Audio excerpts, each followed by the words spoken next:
சாப்பாடு ரொம்ப நல்லா இருந்துச்சுமா. அது எங்க ஆத்தாவோட கைப்பக்குவம். நீங்க வாங்க, காத்தாட முத்தத்துல உட்கார்ந்து பேசுவோம்.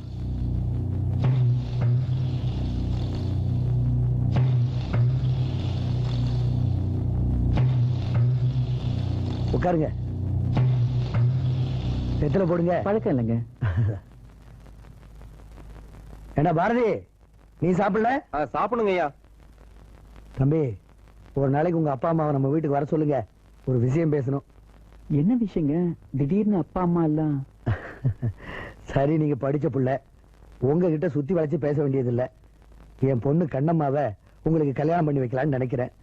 அதை பத்தி உங்க அப்பா அம்மா கிட்ட பேசுறதுக்கு தான். நீங்க இந்த மாதிரி கேட்கறதுக்கும் உங்க குடும்பத்துல சம்பந்தம் வச்சுக்கிறதுக்கும் நான் ரொம்ப கொடுத்து வச்சிருக்கணுங்க. இந்த ஊருக்கு வந்தப்பயே இந்த ஊர்ல இருக்க ஒரு பொண்ணை தான் கட்டிக்கணும்னு நான் முடிவு பண்ணிட்டேங்க. ஆனா அது உங்க பொண்ணு இல்லைங்க. என்ன சொல்றீங்க? வேற பொண்ணு? சரி, யாருன்னு சொல்லுங்க, பேசி முடிச்சிருவோம். உங்ககிட்ட பேசி உங்க சம்மதத்தோட செய்யலாமுன்னு தான் இன்னும் யார்கிட்டயும் சொல்லுங்க. சொல்லுங்க. நம்ம பாரதியோட தங்கச்சி பேச்சியை தான் கட்டிக்கலாம்னு நினைச்சிருக்கேங்க. நீங்க தான் பாரதி கிட்ட சொல்லி பேச்சு எனக்கு கட்டித்தர சம்மதிக்க வைக்கணும். போது நிறுத்தியா? நீ மட்டும் தானே இல்ல பேச்சு இதுல உடந்தையா? பேச்சுக்கு இதெல்லாம் தெரியாதுங்க. நான் தான்.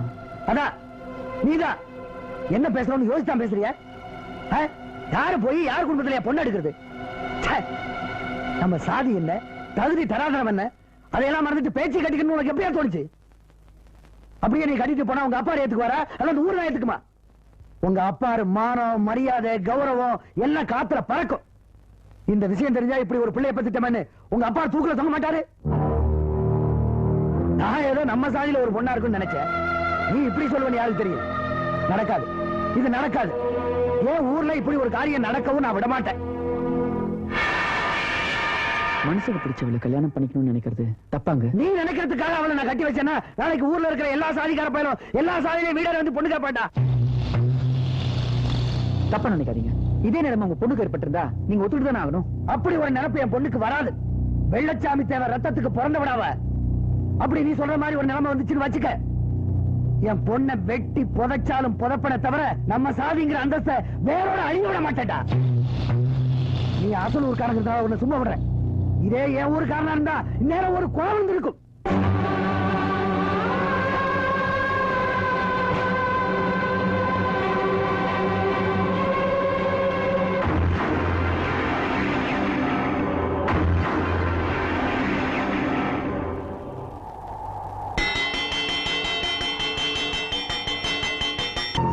நடக்காது, இது நடக்காது. ஏன் ஊர்ல இப்படி ஒரு காரியம் நடக்கவும் நான் விட மாட்டேன். அப்படி ஒரு நினைப்பு என் பொண்ணுக்கு வராது. வெள்ளச்சாமி தேவை ரத்தத்துக்கு பிறந்த விடாவ.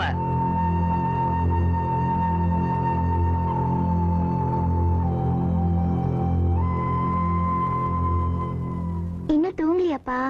இல்லம்மா, நீ சாப்பிட்டியாடா? நான் சாப்பிட்டேன். ஏன்பா ஒரு மாதிரியா இருக்கீங்க? இன்னும் மத்தியானம் நடந்ததே நினைச்சிட்டு இருக்கீங்களா?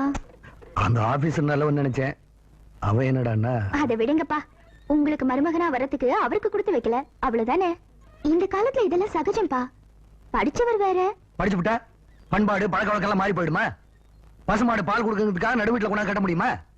கேனப்பைய. அதுக்கு இல்லப்பா, நான் எதுக்கு சொல்றேன்னா, பாரதி நம்ம வீட்லயே கஷ்டப்படுது. அதே மாதிரி பேச்சும் நல்ல பொண்ணு. ஆபீசர் கேட்ட மாதிரி அவருக்கே கட்டி கொடுத்துட்டா அதுக்கு ஒரு நல்ல வாழ்க்கை கிடைக்கும் இல்லப்பா. என்னடா நீ பைத்தியம் மாதிரி பேசுற? பேச்சுக்கு ஒரு நல்ல வாழ்க்கை அமையணும்னா நாமளே அவ ஜாதியில பார்த்து ஒரு நல்ல மாப்பிளை கட்டி வைப்போன்னு சொல்லு. அது நாயா? அதை விட்டுட்டு அந்த ஆபீசர் கட்டி வச்சோன்னு வை, அப்புறம் அம்பலார நானும் இருக்க மாட்டேன், ஐயான்னு வணங்கி அவங்களும் நிக்க மாட்டாங்க. மான மறுவாத போறதுக்கு அப்புறம் மனுஷனா வாழ்ந்து என்னடா பிரயோஜனம்? இப்ப நீயே இருக்க, எனக்கு ஒரே பொண்ணு. உனக்கு வர்ற மாப்பிள்ள ஒரு இன்ஜினியராவோ இல்ல டாக்டராவோ பெரிய அதிகாரியோ இருந்தான்னா அது உனக்கும் பொருத்தம், எனக்கும் பெருமை. அதை விட்டுவிட்டு ஆகாவரிப்பட்ட ஒருத்தனுக்கு கட்டி வச்சேன்னு வை, இந்த ஊர் என்ன பார்த்து சிரிக்காது. நம்ம சாலிக்கார பையன் 4 பேர் கேவலமா பேச மாட்டான். அந்த காலத்துல இருந்தே மீசையை தடவிட்டு நெஞ்ச நிமித்தி இருமாப்பா நடந்து நமக்கும் பழகி போச்சு. அது கௌரவம். நம்மள பார்த்தா துண்டு எடுத்து இடுப்புல கட்டிட்டு தலைவணங்கி அவங்களுக்கும் பழகி போச்சு. அது மறுவாத.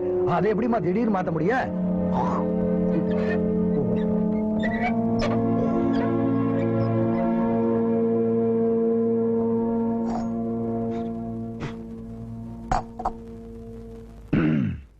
என்னப்பா?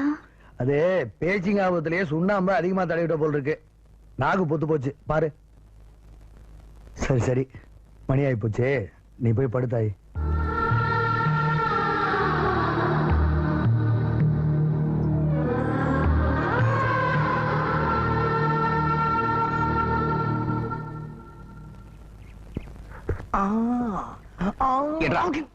ஏத்தா இடுப்புல சுளுக்கு பிடிக்கிற அளவுக்கு என்ன பண்ண?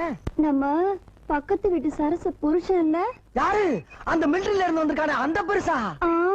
அவர்தான் அவர்தான். என்ன கணம் கணக்குறாரு. இடுப்பு போச்சு. ஐயோ பாரதி, ஊரு கெட்டு நாசமா போச்சுரா. உசுரோட அந்த புருஷன் உரலுக்கெல்லாட்ட இருக்கும் போது மிலிட்டரிக்காரனையே சொல்றான். இப்ப போனவன் புருஷன் வர்றான், அவனும் ஒரு சைஸா வர்றானப்பா. அப்பா பாரதி, இடுப்பு புடிச்சுக்கிச்சு, கொஞ்சம் வலிச்சு விடப்பா. டேய், இந்தா சுளுக்கு பழகுன்னு சொன்னேன்ல, இவர் இடுப்புல பழகு. பொம்பளை எல்லாம் நீ வலிக்கணும், ஆம்பளை எல்லாம் நானா? இடுப்பா அது பிரியாணி சரி அடுப்பு மாதிரி போப்பா. வலிடானா நேரம். டேய், சுளுக்குறானா சுதி சேர்க்கிற? எனக்கு இதான்ப்பா தெரியும். எடு. எப்படிங்க சுளுக்கு பிடிச்சது? சும்மா தூக்குனீங்களா? சும்மா இறக்குனீங்களா? வாய்க்கா வெட்டினீங்களா? வாய்க்கா அடைச்சிங்களா? இனிமேல் பேசுனா செருப்பு கொண்டு அடிப்பா, அதுவும் பிஞ்ச செருப்பு அடி. தேவை எனக்கு இதெல்லாம். மரம் வெட்டினீங்களா? மரம் நட்டீங்களா? என்னது ஒரு பேச்சுக்கு சொன்னா உடனே நல்ல செருப்பா பிக்கிறாங்க.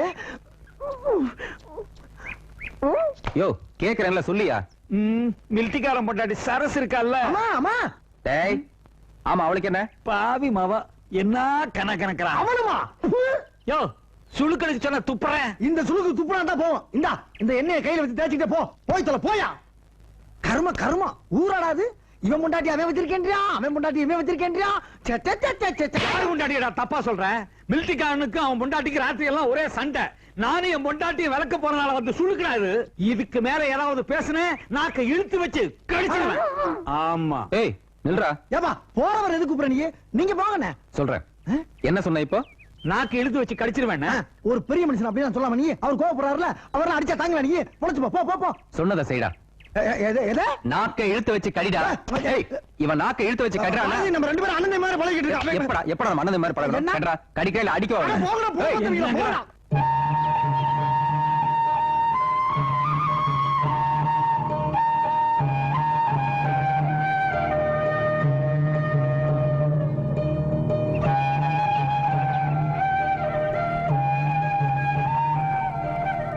என்ன மாத்தி சுத்துறா? என்ன பேச்சு? கோயில தப்பு தப்பா சுத்துற? தப்பா உன மனசுல நினைச்சிட்டு தயவு செஞ்சு என் மனசுல இருந்து அழிச்சிடாங்க. அப்படி என்ன தப்பா நினைச்ச? என் தகுதிக்கு மீறினது, தரத்துக்கு ஒத்து வராதது, கனவுல கூட நினைக்க கூடாதது.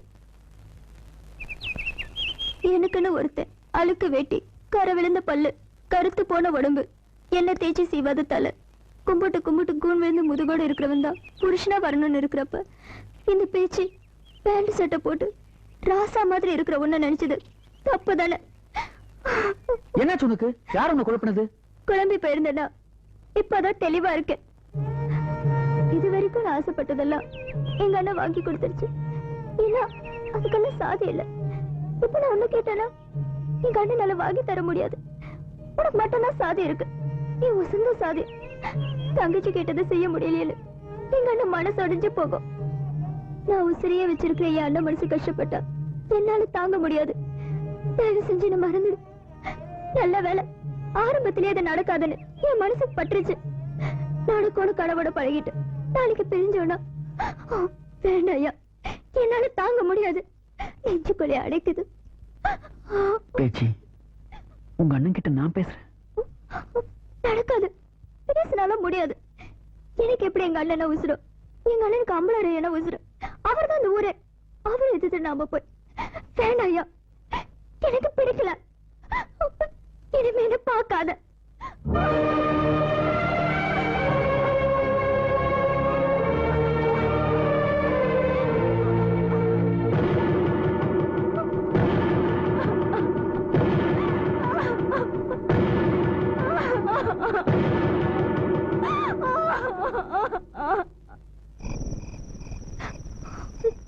வேண்டான்னு சொல்லிட்டு வந்துட்டீங்கன்னா கூட உள்ளுக்குள்ள எவ்வளவு வேதனை இருக்குன்னு எனக்கு நல்லாவே தெரியும்.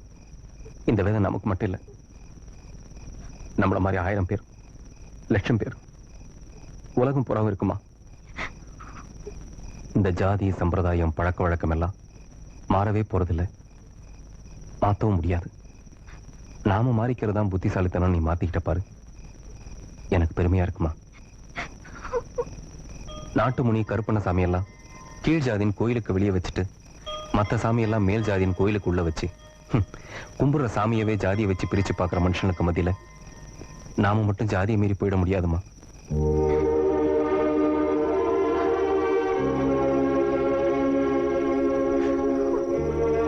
காதலிச்சுட்டேன், கர்ப்பமாயிட்டேன், கண்ணை கசிக்கிட்டு வந்து நிக்காம கை கழுவிட்டேன்னு கண்ணை துடைச்சிட்டு வந்தியே. என் மானத்தை மட்டும் இல்லம்மா, நம்ம ஜாதி சனத்தையே காப்பாத்திட்டேன்.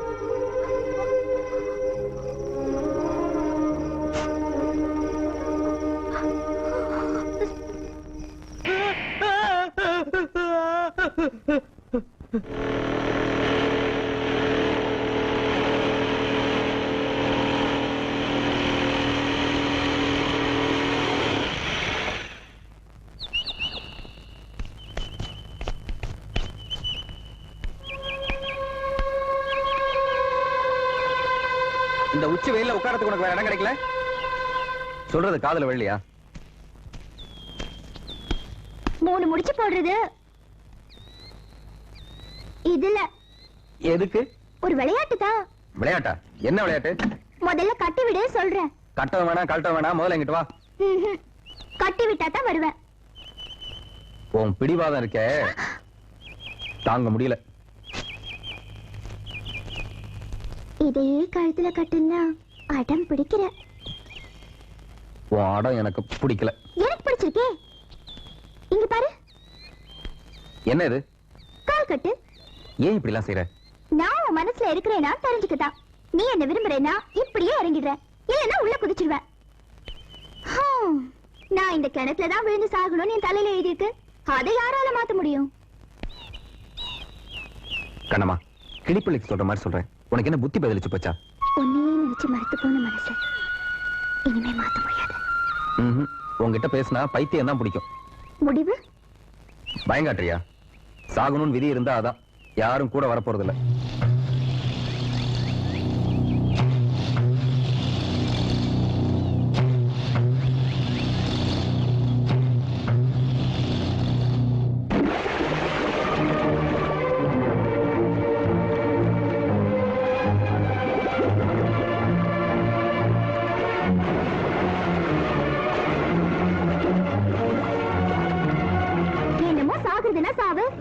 கூட வர போறாங்கன்னு சொன்ன பின்ன எதுக்காக என்ன காப்பாத்தணும் கிணத்துல குதிச்சியா? நான் உன்னை தொந்தரவு பண்றேன், நம்ம காதல் நடக்காது, உன் மனசை மாத்திக்கோன்னு சொல்ற நீ, நான் சாகத்தான் விட்ட வேண்டியதானே? உன்னால முடியாது பாரதி, ஏன்னா உனக்குள்ள நான் இருக்கேன்.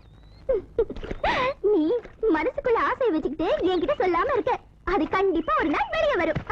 வர்ற அந்த நாள் வரைக்கும் நான் காத்துக்கிட்டு இருப்பேன். நீ நல்லா ஏமாந்துட்ட. வர பாரதி.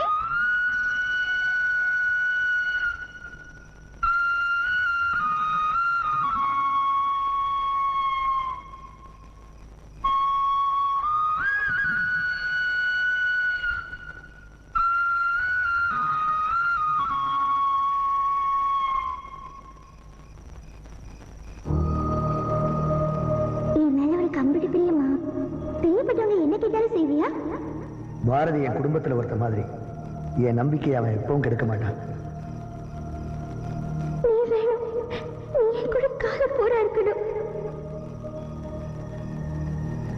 சோறு தின்ன வீட்டுக்கு நன்றி மட்டும் மறக்க மாட்டான்டா என் பாரதி.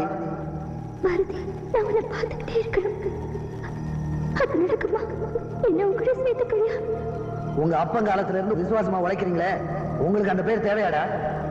உன்னால முடியாது பாரதி, ஏன்னா உனக்குள்ள நான் இருக்கேன்.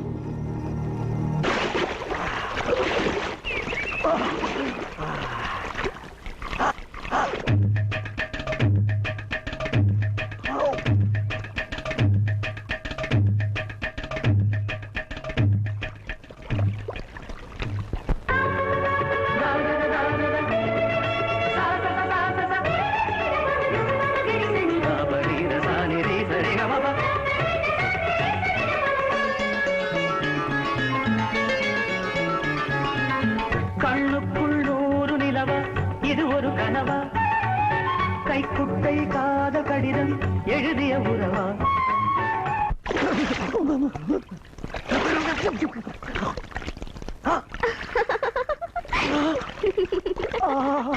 ஐயோ ஐயோ ஐயோ ஐயோ ஊருக்கு புதுசா இருக்காளே ஐயோ யாரு பெத்த பிள்ளையோ இப்படி மப்பும் வந்தாரமா போறாளே ஐயோ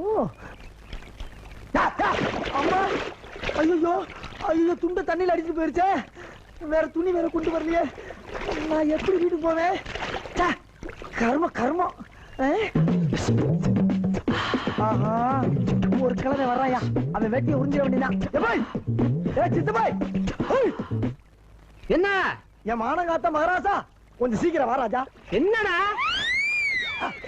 அட ஈன பயிர கோமணத்தோட வர்றான் ஐயா ஒரு வேட்டியை கிட்டிய கட்டிட்டு வரப்படாது சரி இதை விட்டாலும் வேற வழி இல்ல எப்படியாவது பிக்கப் பண்ணுவோம் வா வானே வா வாவே என்னடா எதுக்கு அவசரமா கூப்பிட்ட ஒண்ணுமில்ல உள்ள ஒரு புதையல் மாட்டிக்கிருச்சு என்னால தனியா தூக்க முடியல நீ வந்து ரெண்டு பேரும் தூக்கி கையில வச்சு ஆளுக்கு பாதி பங்க பிடிச்சுக்கலாம் ஆளுக்கு பாதியா பழனி முருகா ஓடி வா அடாடா அந்த கடவுளே நேர்ல வந்த மாதிரி இருக்கு உங்கு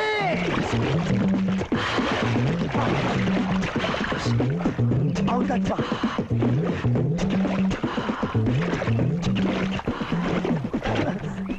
வீரமுத்து ஒன்னையும் காணாமடா அட நல்லா தடுப்பா அங்கதான் இருக்கு சரி நீயே எடுத்துக்க நான் தேடி தேடி அழுத்து போச்சு அந்த பக்கம் போயிடாத மீன் மண்டியா கடிச்சு போய் இங்க கூட தாரு ஏய் முனியா அந்த தண்ணியை திருப்பி விடுறா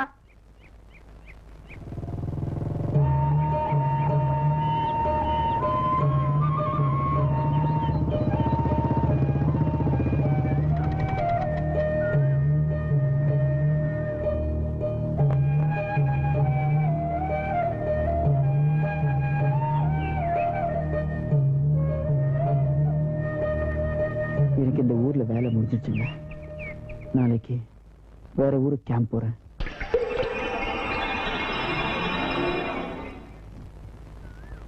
உங்களுக்கும் ஊர்க்காரங்களுக்கும் சேர வேண்டிய தொகையை கட்டிட்டேங்க யாருக்கும் எந்த பாக்கியம் இல்லை தெரிஞ்சோ தெரியாமலோ உங்க மனசை புண்படுத்துற மாதிரி நான் நடந்திருந்தா என்னை மன்னிச்சிருங்க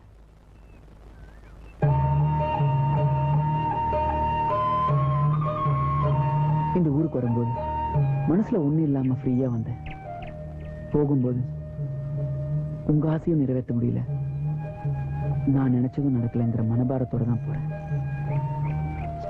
மனசு கலங்கி என்ன செய்ய போறா நாம நினைச்சு ஒண்ணும் நடக்கிறது இல்ல எல்லாம் கடவுள் நினைக்கணும் அப்பார கேட்டதா சொல்லுங்க